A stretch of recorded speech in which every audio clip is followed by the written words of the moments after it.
rights that our founders recognize come from God, our creator, not our government. I believe that scripture in the Bible is very clear that God is the one that raised up each of you, and God has allowed us to be brought here to this specific moment in time. This is Jenna Ellis in the morning.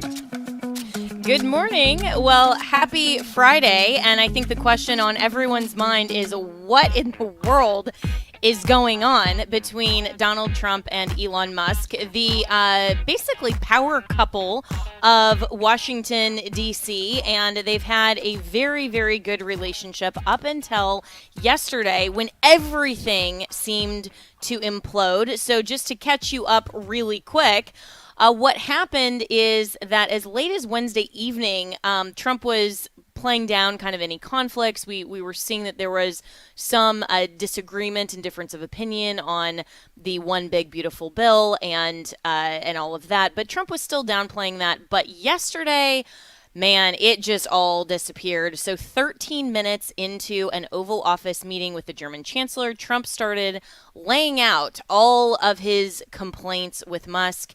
And that just started a chain reaction that went really public as well. So both of these two men, you have the most powerful man in the world, the richest man in the world, just going at it very publicly on social media. And Musk also saying on social media, I'm sorry, but I just can't stand it anymore. This massive, outrageous, pork-filled congressional spending bill is a disgusting abomination. Shame on those who voted for it. You know you did wrong. You know it. And he also talked about the EV incentive cuts in the bill and didn't like that. So Trump is then calling Musk crazy. And then Musk says, well, Trump is in the Epstein files. Have a great day, DJT, which was probably the lowest blow, if we're being honest, of the whole thing. That, you know, it's some of those personal attacks. You just don't really need to go there. But overall, this was a relationship that is typical for Trump world, right? Because everything in Trump world is transactional. DC is transactional overall, but even more, I think, condensed and crystallized in Trump world. Everything is about the transaction. And so this was going to reach a head at some point. I personally did not expect it to happen this soon, but when you have Elon, who donated over $250 million to Trump's campaign and really took credit, and I think that's fair, he took credit for Trump's 2024 win. I think that wouldn't have happened absent Elon's donation. Now, of course, it's not all on Elon. Of course, you know, Trump has a very loyal following in and of himself, but he needed money, right? And so Elon stepped up, but Elon, this wasn't philanthropic on his part. It wasn't just because, you know, he loves America. This is, of course, transactional for him too. He's thinking he's buying influence. He's buying policy decisions. He's buying personnel appointments, including his pick for the NASA head, which then Trump pulls as well. And I think that was a catalyst that just pushed Elon over the edge, going, okay, my $300 million investment, what am I really getting for it, except for, you know, a couple of media interviews, tanking stock prices, and personal threats? This isn't what I signed up for. I think potentially Elon went into this with a little bit of naivete, in the sense that he may have had the framework that Trump did in his first term of thinking, you know what, I will go in, head the Department of Government Efficiency, DOGE, and I'm going to fix things. And I'm going to go into Washington. You know, it's Mr. Musk goes to Washington, like Mr. Smith, right? And I'm going to fix things, and it's going to be great, and everybody's going to love me, and you know, woohoo, let's go save America, guys. And, you know, and this very, like, kind of bright-eyed, bushy-tailed view. And he ran smack up into the same wall, ironically, that Trump did, right, in his first term. And he's seeing that it's not that easy. You can't just executive your way into all of the fixes that Washington needs. And Trump, meanwhile, is saying, okay, you know, you invested in me, but now I have the power. I'm the president, and I'll take it under advisement. But he's not seeing Elon Musk ever as anything. right? I mean, and this is Trump we're talking about. He doesn't share anything well. He's always the executive. He's the top. He's the decision maker. And so he's thinking, well, if this doesn't work and I'm making the art of the deal, I don't really need to consult Elon. And if he doesn't get everything he wants, well, too bad, because, this is Washington and this is the art of the deal. And so you have, I think, two very different mindsets that approached the office of the presidency, the policy, and Doge in particular, which I think is a mistake for Trump, by the way, because this is a signature agenda that is part of the overall Trump mandate that not only his base, the MAGA base, but the overall conservative base voted for. Everybody's saying we voted for this. We love what Elon's doing. We want the Doge cuts to reach the spending package. And even in the last week, even MAGA has been very concerned at what's come out in this big, beautiful bill. But the bottom line is, whenever there's a relationship, whether it's personal, it's business, or especially if it's political, you got to have what the law calls a meeting of the minds. I don't think that happened here. I don't think that there was a meeting of the minds, and it just became so crystallized and evidenced over the last week that now the richest man in the world, the most powerful man in the world, who are, two narcissistic personalities that are used to just going scorched earth on their opponents because they know that they can just outlast their opponents, are now using the very same tack against each other. And we are seeing this basically national divorce in front of our eyes that is really, frankly, embarrassing. Like, this is not what I voted for. This is not, like go into a room, talk about it, do what you have to, art of the deal, whatever. Go, split the, go Marie Kondo on the whole thing, and, say what part of the big, beautiful bill brings you joy, right? And then, and divide your assets, like, figure it out. But don't do it so publicly that is genuinely embarrassing that, all of the memes today are basically, what is Elon writing in the slam book like Mean Girls, right? So I'm frankly disappointed in everybody, but this was obvious. This was something that was we saw, and it was an inevitability for anybody who's been around Trump world for more than 5 minutes. This was going to happen. I just didn't expect it to happen so soon. So let's bring in John Cardillo, who is a GOP strategist and I know has a lot of thoughts about this. And John, thanks for listening to my rant on this. And your thoughts overall on Elon versus Trump instead of Elon times Trump. Yeah, so Jenna, thanks for that intro, because that was definitely a perfect and very accurate recap of what happened. Look, let's assume for a moment, I mean, there's some speculation, and I'm not buying it, that this is some kind of theater, K-pop theater, like professional wrestling, where these guys plan this. I don't buy that, because some pretty egregious things were said by both. And Elon also made a comment. It was a lot more benign, but I think very powerful. He said, well, up to paraphrase, this is what he said about Jared, meaning Elon's pick for NASA. And Trump had written a very complimentary multi-paragraph post about how qualified this guy was. I have to side with Elon on this one for many of the reasons you stated. First of all, the guy donated $250 million. He made a massive donation so that we could take back the White House and take back control of Congress. We win. Would it have killed them to give him something? Because everybody is acting very naive and very idealistic and saying, well, Elon is wrong. The elites shouldn't have this kind of power in politics. Well, maybe not, but they do. That's our system. Everybody, every politician on the planet, from the local school board level up to the president of the United States, has donors. You need them. It's part of the game. You need them to win. You need them to even be competitive. And look, face it, like you said, nobody donates massive amounts of money unless there's some benefit for them. That's why there's money in the political process. Elon donated a ridiculously large amount of money. The guy didn't ask for much. Already wanted his EV credits. Now both sides are saying he never asked for that. Maybe he didn't. So let's take those off the table.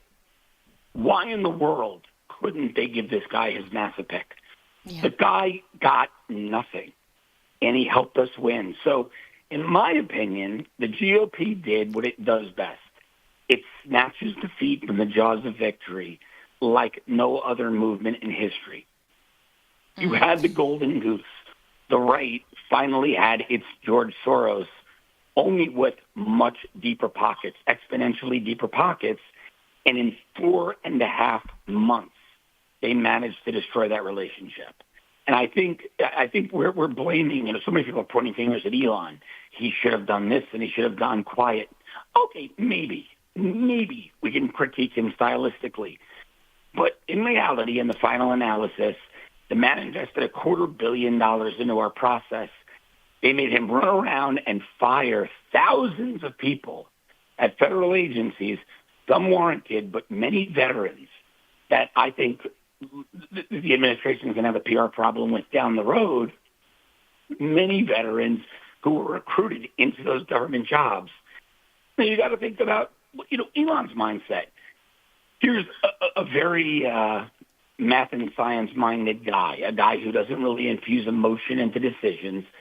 He's saying, look, I just wasted 4.5 months of my life. I fired all these people. There are no cuts. They're going to reappropriate that money into massive social welfare programs in this bill. I'm going to speak up. And when he spoke up, he was viciously attacked. Yesterday, following every word from both Trump and Elon, I think they both should have done this privately. But I can understand the guy's frustration, and I can absolutely understand why he took the argument public. I might not agree with it, but I can understand it. I mean, they should have given him. It would not have killed the GOP to throw him a bone or two. That they didn't is inexplicable to me.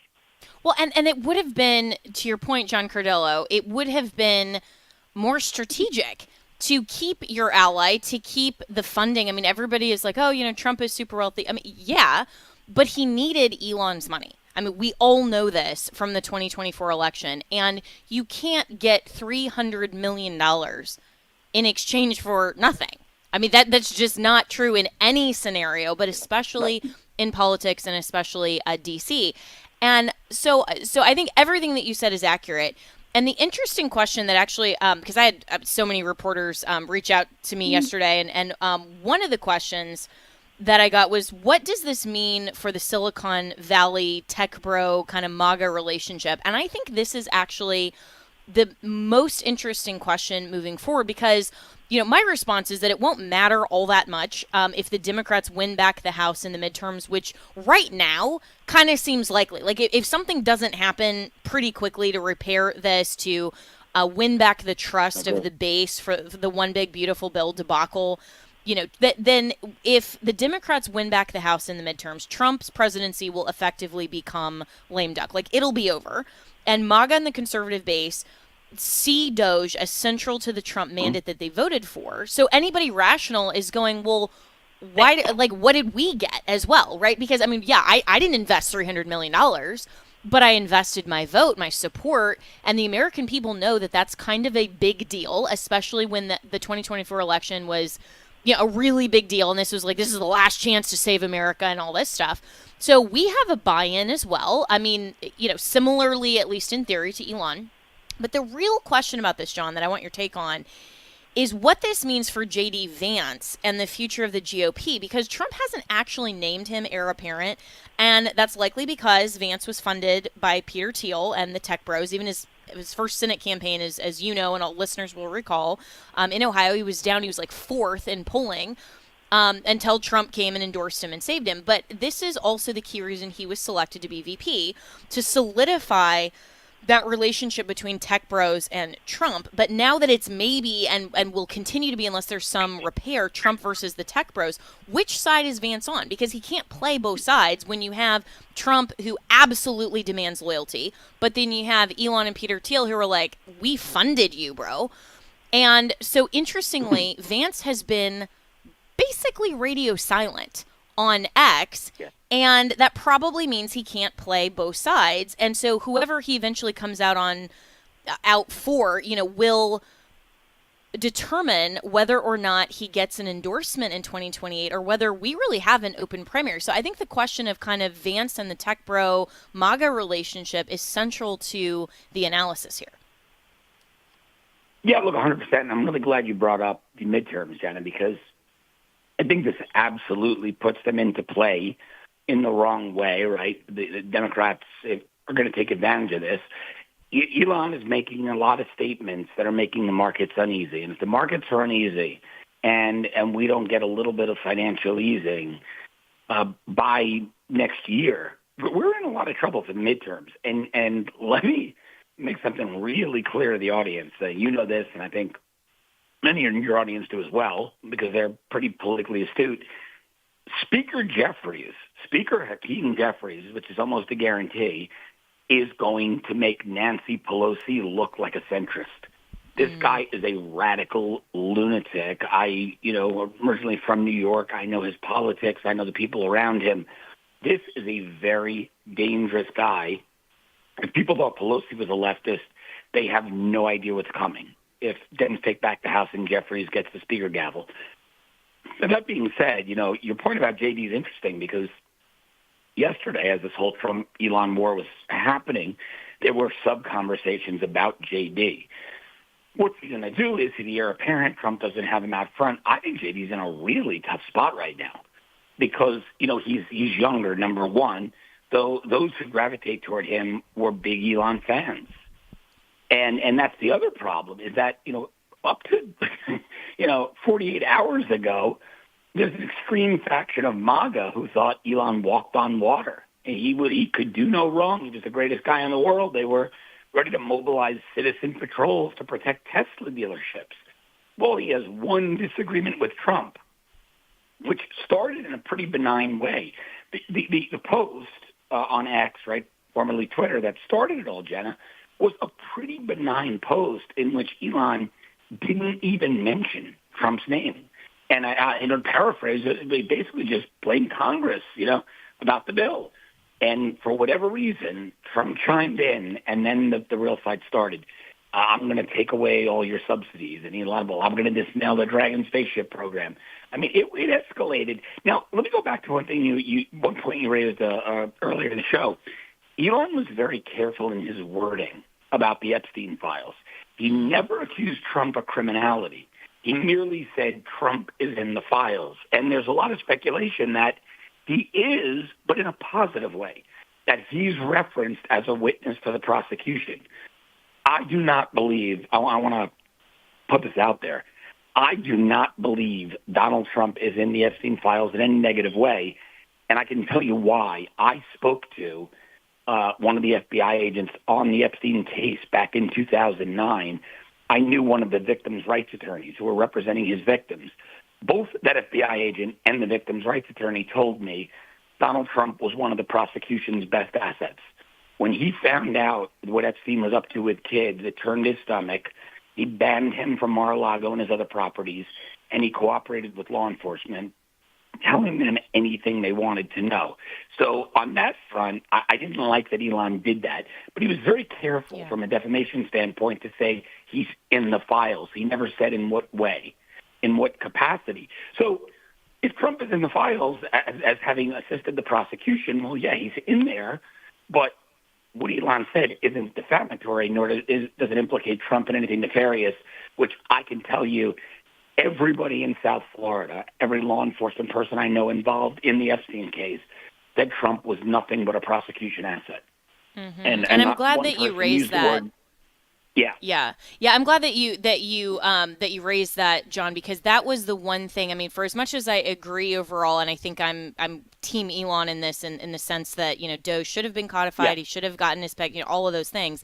It was a low blow, and you're right. And I posted on social yesterday, that I share that opinion that I don't think that Trump is in any way in the Epstein files in a way that has criminal liability, only because if that were the case, then why would we have needed the Russia hoax, the Steele dossier, all of Spygate? I mean, all of that stuff.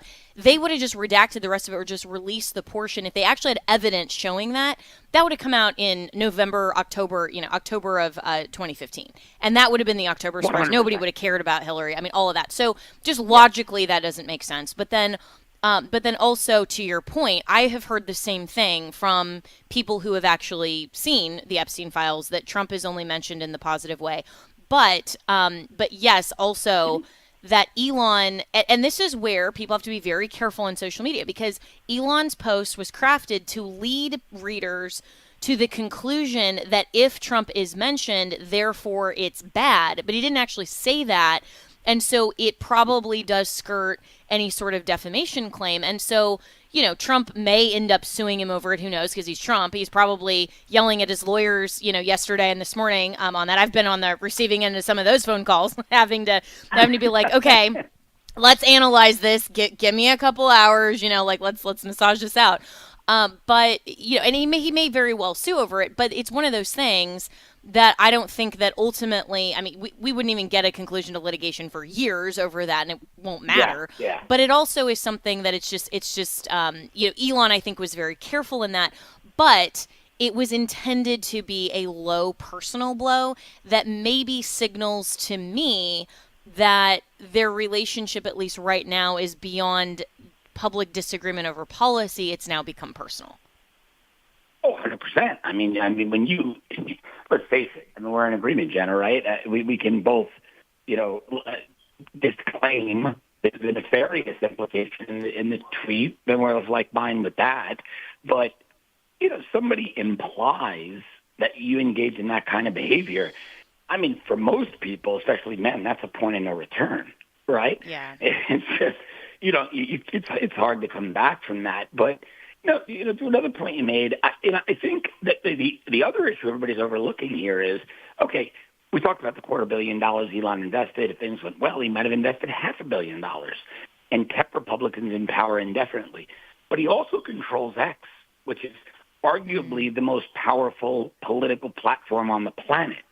Everybody in media is on that. I mean, we're on Instagram, we're on Facebook, but let's face it, we use X. And as a rapid response tool, nothing even comes close to get information out there about an issue or policy or to push back on one. It's not going to take Elon much to throttle Trump. He can, wipe out every one of the accounts that support Trump. So I think you're not just picking a fight with Elon and his money. You're picking a fight with him and arguably the most important political messaging platform on the planet. And I think Republicans need to think twice before attacking this guy, because messaging is as important as money in politics.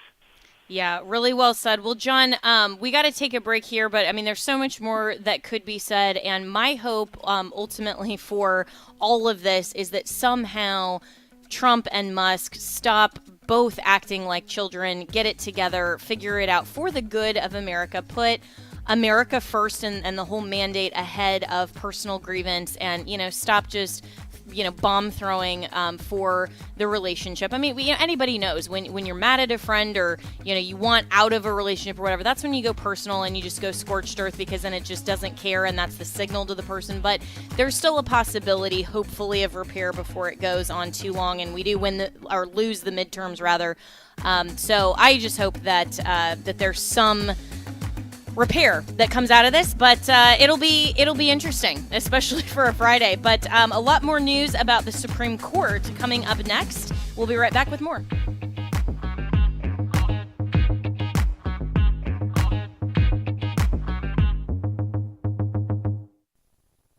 Without even seeing them show up, I could feel like the darkness. Jamie Sanchez is another Christian business proprietor who has been targeted for his faith.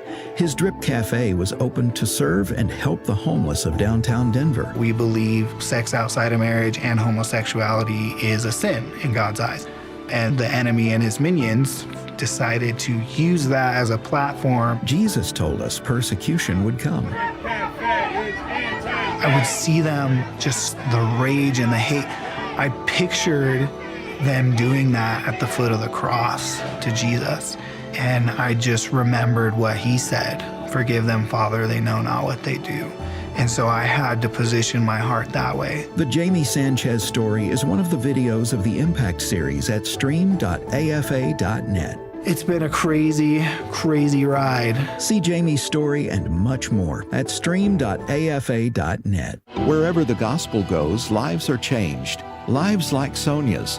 When Sonia came to a Tomorrow Club, she had little reason to hope for a better future. As Armenian refugees living in a remote community in the Republic of Georgia, life was desperately hard for Sonia and her family. The recent death of her baby brother had made things even worse, and her mother had fallen into a deep depression. At the club, Sonia heard the gospel and her faith began to grow as she attended weekly club meetings. Soon, a small church grew out of the Tomorrow Club, and Sonia prayed her mother would come to the church.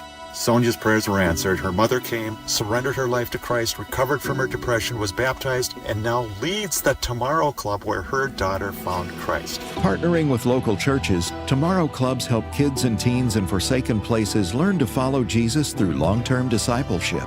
To learn more about how Tomorrow Clubs are reaching young hearts and minds for Christ, visit tomorrowclubs.org.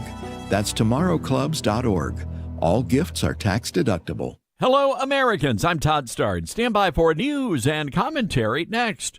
Hundreds of raging pro-Hamas students vandalized the ROTC building on the campus of the University of North Carolina, Chapel Hill.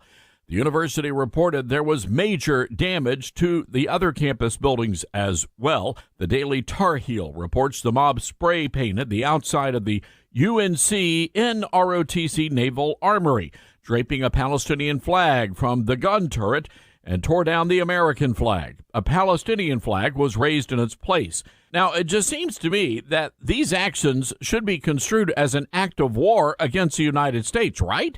A number of other taxpayer-funded buildings were also damaged by the anti-Semites. Some Jewish students were confronted in their classrooms, but not a single rioter was arrested, not a one. You know, the ROTC should have been given permission to defend their building, or at the very least, call in the UNC frat boys for backup. I'm Todd Starnes.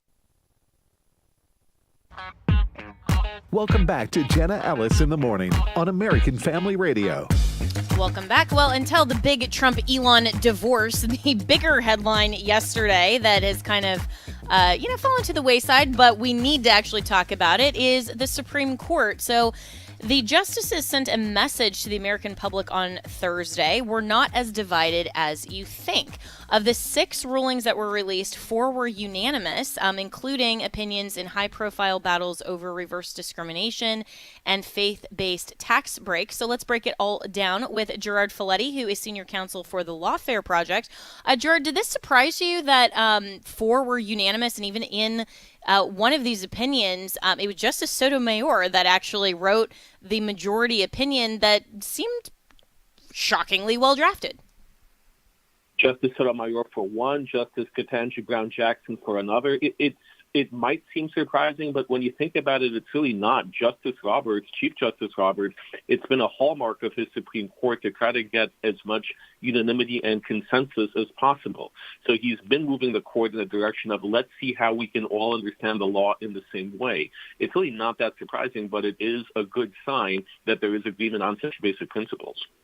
Yeah. So, and I agree with that. And so, maybe there's hope for the high court, even though we have, a lot of problems, as we've discussed at length on this program, with the federal bench otherwise. But let's get into some of these rulings and what they actually mean. So, the reverse discrimination court, the court was considering whether members of a majority group, such as straight white males, should have to meet a higher burden of proof in order to make an employment discrimination claim.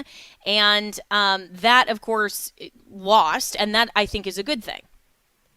It's a very good thing. And when you think about it, the unanimity here is for the proposition that every individual receives the same protection under federal discrimination law. That's equality. That's a very basic principle that the Supreme Court agrees on.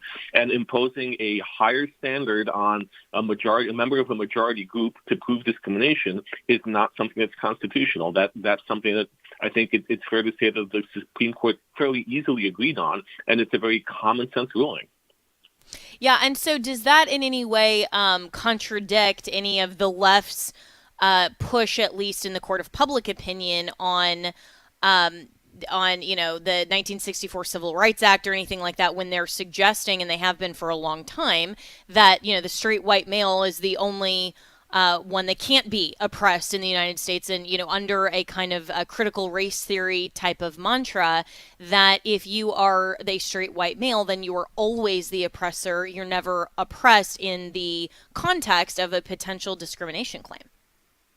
The problem with the left's oppression narrative is that oppression is not a legal concept. Discrimination is. So when you claim that something or someone is oppressed, that's a moral judgment. That's something that you believe or you think or you wish to believe. It's not something that's definable under discrimination standards. So the left has been trying to move the ball to go away from what is legally understood, how we understand discrimination, treating someone unequally, and creating a whole different narrative where even if the law is met, even if it's not discriminatory, someone can still be oppressed. But the Supreme Court is saying, wait a second, let's look at what the law actually is. And the law provides for equality under the law. It provides for protection from discrimination. Oppression is not a legal standard. Oppression is a wishy-washy emotional response by the left when they can't prove discrimination.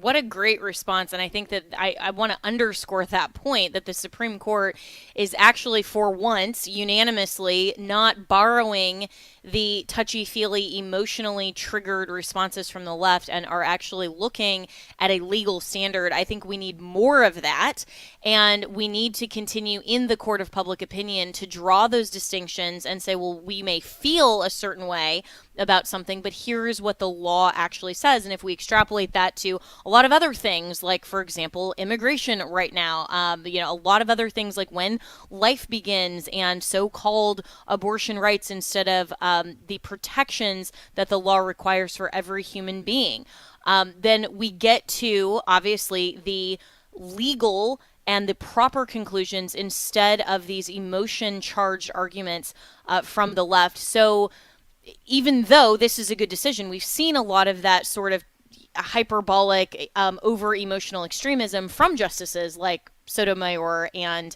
Kagan and Jackson. And so what do you think made the difference here? Was it just that this was one that they could get away with the left because it wasn't something like, LGBTQ fueled or, abortion or something like that? Well, I do think I have to use some cautionary language here. I think that Ames, when you look at this decision, what the decision ultimately does is it does not settle the case. It sends it back to the lower courts, which is honestly what a lot of the Supreme Court does. But because of that, the left-leaning judges, the justices, they can be on board with basic principles, with basic constitutional interpretation, because it just sends this back to the lower court to apply the proper legal test. It's not outcome determinative. So you're not looking at Ketanji Brown, you're not looking at Sotomayor or anyone else dying on their mantle of liberalism. This is really straightforward because it's applying the law and sending it back to the courts to determine whether the standard is met.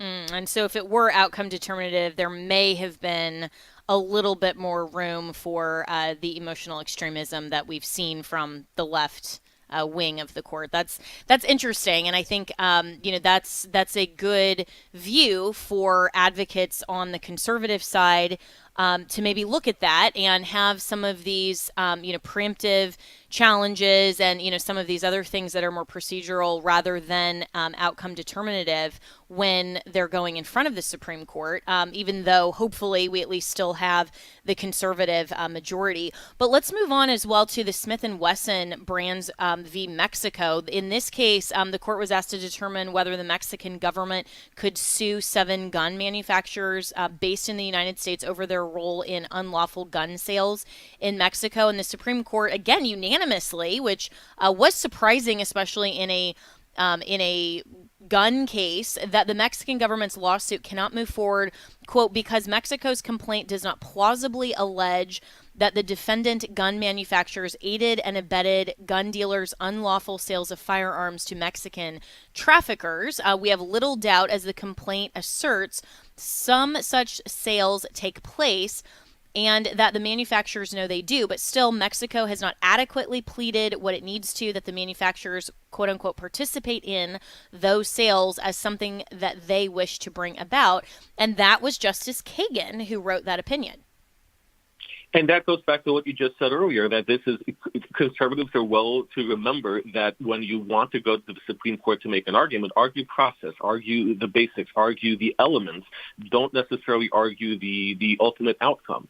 And here, it may have been a gun case, but this is really about what aiding and abetting is. And the First Circuit here imposed a requirement and basically concluded that the gun manufacturer somehow aided and abetted illegal downstate gun sales when this standard was not legally met. Because as Kagan pointed out, aiding and abetting requires taking an affirmative act and intending to facilitate the commission of a crime. And here Mexico never said what that crime is, what that affirmative act was. So because Mexico couldn't meet the pleading standards, there's no aiding and abetting that it could prove. This case failed.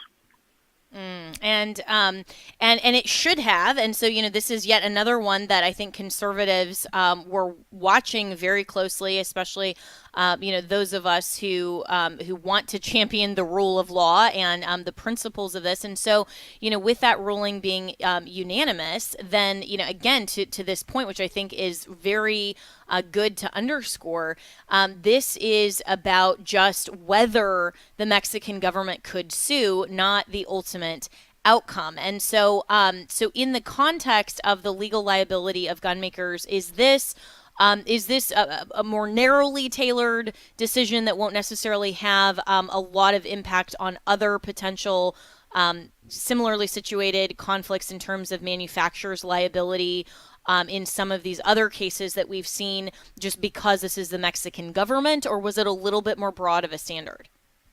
I think it's a little more broad of a standard. The federal law back in 2005 that protects gun manufacturers, the Protection of Lawful Commerce in Arms Act, has some very narrow exceptions. And that one of those narrow exceptions is, when gun manufacturers aid and abet or they involve themselves in downstream gun sales that are illegal. And that's really an argument that's hard to make because gun manufacturers, they're not actively involved in marketing these guns or selling these guns with the intent that they be used or sold illegally. So I think this is a broad enough decision that it will foreclose a lot of new lawsuits against gun manufacturers. I think the plaintiffs' bar will have to find more creative ways to try to go after gun manufacturers because this closed a lot of doors. That's a great opinion, and especially because it is unanimous and it's broad, as you said. So I'm speaking with Gerard Folletti, who is senior counsel for the Lawfare Project. You can follow him on X at Gerard Folletti. And we need to take a break here, but I'm going to keep Gerard to the other side of this break because we're going to continue to talk about the Supreme Court opinions. There's still a lot to break down on religious exemptions and jurisdiction over a foreign state, reopening lawsuits, a lot more. But we do have to, unfortunately, take one more break. But we will be right back with more here on Jenna Ellis in the Morning with my special guest this morning, Gerard Folletti.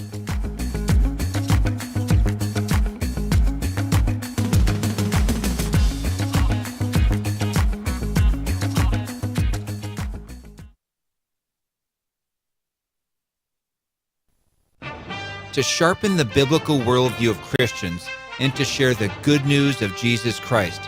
That is the mission of the Christian Worldview radio program. I'm host David Wheaton, inviting you to join us this Saturday morning at 9 Eastern, 8 Central, as we discuss all matters of life and faith from a decidedly biblical perspective. The Christian Worldview, Saturday mornings at 9 Eastern, 8 Central, right here on American Family Radio. Hello, I'm Sam Rohr, president of the American Pastors Network, a growing national network of pastors committed to the authority of Scripture and preaching the whole counsel of God. We believe biblical obedience is the foundation for revival, and impacting our culture for Christ is our duty. For too long, the pulpits of America have been silent on the important issues such as marriage and family and assault on our liberty. Join us in the battle for truth on Stand in the Gap weekend, Sunday evenings at 6 p.m. on American Family Radio, and visit us at AmericanPastorsNetwork.org. The borrower is the slave of the lender. My name is Abraham Hamilton III, and this is the Hamilton Minute. Newly published information from Lifeway Research shows 77% of self-identified Christians in dozens of states think it's a sin to lend money to someone who can't afford to pay it back. Still, few say payday loans are immoral, and 1 in 6 Christians has admitted to taking out a high-interest payday loan. The federal government's Consumer Financial Protection Bureau says the typical 2-week payday loan charges the equivalent of a 400% interest rate. These sharks prey on the poor, elderly, and most vulnerable in society. Sound the alarm and make sure your family, church, and neighborhood steer clear of this vermin. Listen each weekday from 5 to 6 p.m. Central for the Hamilton Corner with Abraham Hamilton III, Public Policy Analyst for the American Family Association. This is Abraham Hamilton III with AFR, and we're sending Bibles. Here's Michael with Bible League International. I'm a new creation in Christ. I'm a new creation in Christ. Those were the words that came from the mouth and the heart of Mabel, the former village witch doctor that I gave a Bible to when I visited Tanzania, Africa. You see, she had lived 65 years in spiritual darkness, didn't know Jesus, had misled people through witchcraft, but now she had left all of that to follow Jesus, and she had her very own Swahili Bible. And today, through Mabel's transformed testimony, do you know hundreds have come to Christ on the continent of Africa, the part of the world where Christianity is growing in the greatest numbers, and yet 9 of 10 new believers go without a Bible. But enter the AFR listening family. Our goal by the end of June is to bless 16,000 waiting Christians. You've done that for 12,000. We've got 4,000 to go. So at $5 a Bible, $100 since 20, would you call 800-YES-WORD? That's 800-YES-WORD, or give it sendbiblesnow.org. Sendbiblesnow.org. Welcome back to Jenna Ellis in the Morning on American Family Radio. Welcome back, and we're talking about the Supreme Court sending a message yesterday to the American public that, hey, we're maybe not as divided as you think, with 4 unanimous decisions coming from the High Court, with even Justices Kagan and Sotomayor writing some opinions that actually conservatives can agree with. So, you know, this is kind of bizarro world when you have this happen on the same day that Elon Musk and Donald Trump are now going at it in a very, what looks like public kind of national divorce. So it was a weird news day yesterday. It was just very weird. But, you know, we're here on a Friday to break it all down and discuss. And so my special guest this morning, Gerard Folletti, who's senior counsel for the Lawfare Project, we're going through some of these opinions. So on religious exemptions, this was Catholic Charities Bureau versus Wisconsin Labor and Industry Review Commission. And the Supreme Court was asked, Gerard, to decide whether the state of Wisconsin was violating the First Amendment's religious freedom protections by denying a faith-based tax break to a group of Catholic nonprofits. And the nonprofit said their service to people in need was clearly motivated by Catholic teachings. Wisconsin officials said they didn't qualify for the religious exemption because they did not seek to serve only Catholics or evangelize to their clients. State officials won in front of the Supreme Court, and in Thursday's unanimous decision, the Supreme Court reversed that Wisconsin Supreme Court decision, ruling that Wisconsin was violating the First Amendment by privileging certain religious beliefs and actions over others. Justice Sotomayor, again, wrote the opinion, and this is part of what she said: it is fundamental to our constitutional order that the government maintain neutrality between religion and religion. There may be hard calls to make in policing that rule, but this is not one. What do you make of this? Well, a very well-written opinion and very, very accurate. I think the state Supreme Court in Wisconsin really botched this case. It did 2 things that were very, very wrong. First, it said that the Catholic Charities Bureau's works was secular, even though its motivations were religious, which is kind of stunning when you think about it.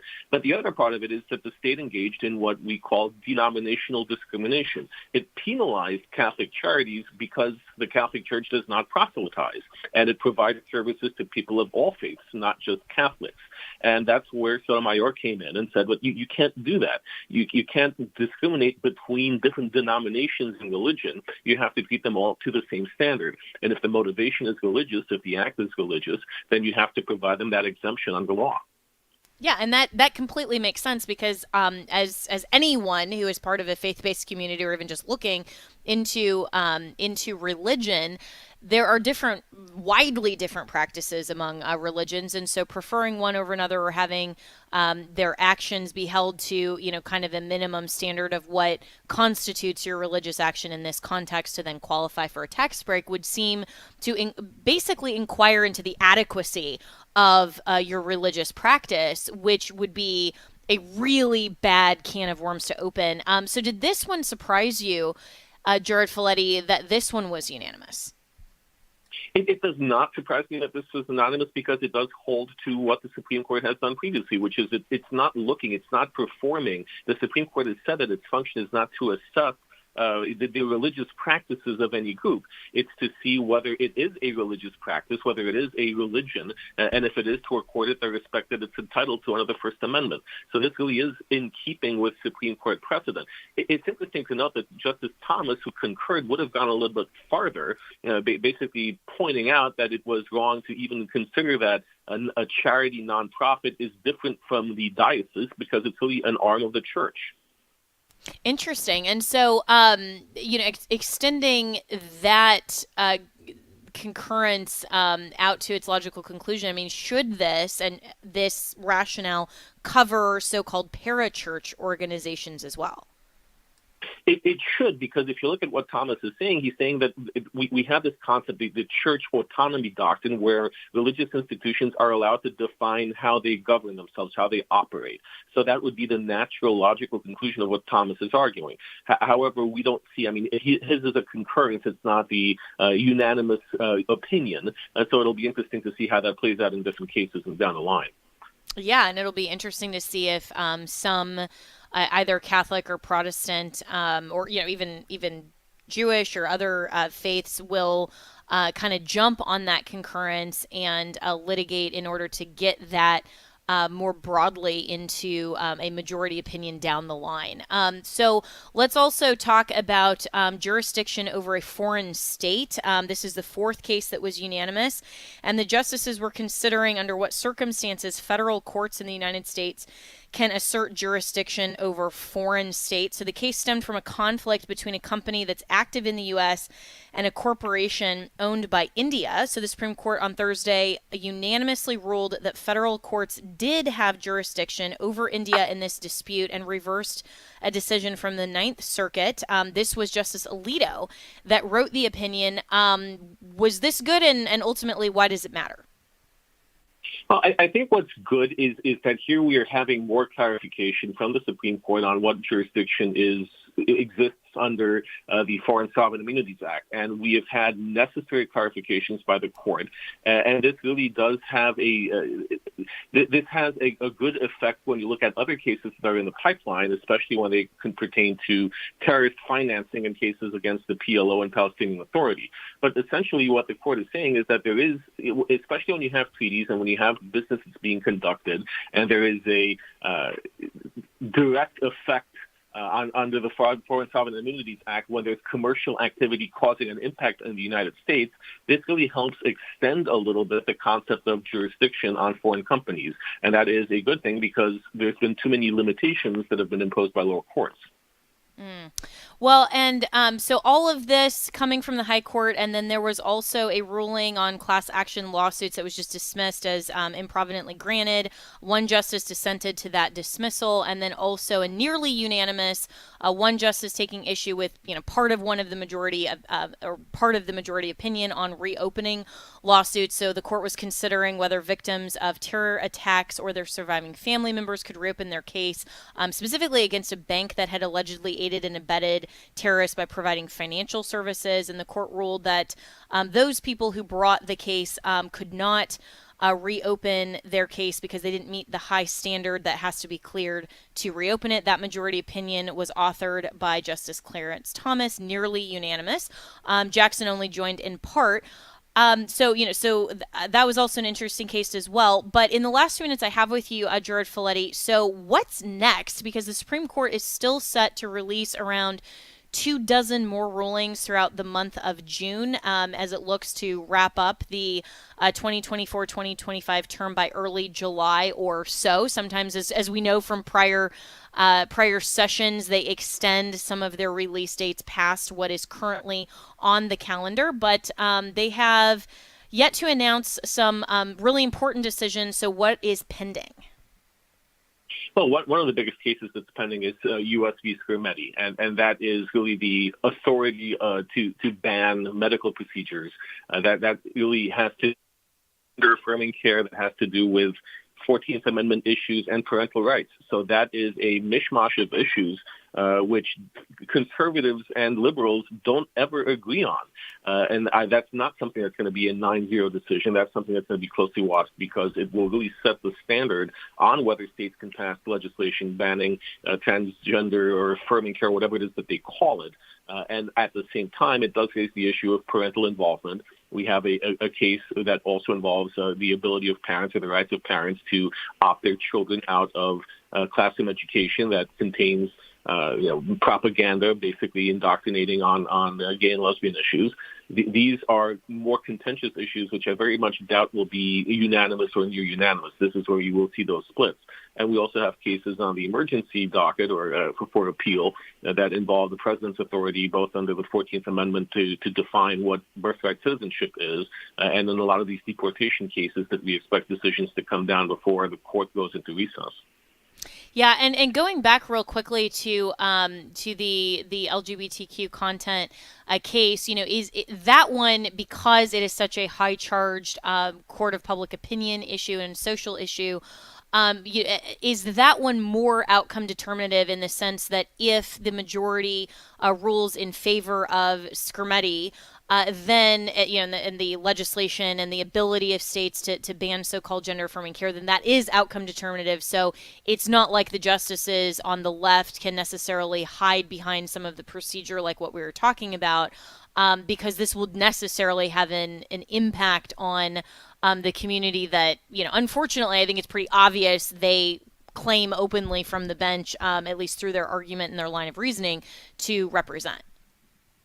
It makes it much harder because this is less procedural and more merits-based. This is more interpreting what the Constitution says and more creating more additional case law on what parental rights are, which has been a contentious issue for years. Interestingly here, it's the left that's using parental rights to try to burden the court with a decision that will be beneficial for the left. Usually it is the conservatives that are making arguments about parental rights being fundamental and being violated when states or schools especially impose standards or requirements on children that violate their beliefs. Here, it's the left that's saying it's a parental rights issue. So it'll be interesting to see whether the court, and I do think that the court ultimately will find in favor of protecting this legislation, but it will be more difficult to get there because it has to find a way to do that without addressing parents' rights. Yeah. Well, and then moving to the second piece of your earlier response about all of the Trump cases and, some of this immigration and all of that. I had a guest on, I think it was last week, NRB General Counsel Mike Ferris, who gave me a stat that I didn't know until provided the actual number that at the time, at least, and who knows, there could have been more, ridiculous lawfare filings from the left since then. But 267, I think, was the number that he gave. 267 cases that have been filed in some way challenging Trump's executive actions. Obviously, not all of those can go up and be heard by the U.S. Supreme Court. So it's just kind of this, blanket shotgun approach to see what sticks. Are there a few cases that we need to be paying close attention to that would be huge wins for not just Trump's agenda, but conservatism overall? Well, first of all, I will say I'm surprised, and I hate to say this, I'm surprised that that number is so small. I would have expected it to be bigger. It seems that every day there's another lawsuit challenging anything that the Trump administration is doing. It seems 267 is a pretty small number. In terms of what cases to watch for, it's hard to keep track of the different names of the cases because essentially the arguments come down to the same thing, that the Trump administration is not following the Administrative Procedures Act, that the Trump administration is not following due process requirements. So the names of the cases are not as important as what the arguments actually are. And all of these cases essentially boil down to Trump is violating due process and Trump is violating the administration. Whichever one of these cases makes it up to the Supreme Court first, I think the outcome will be very, very determinative for all the others.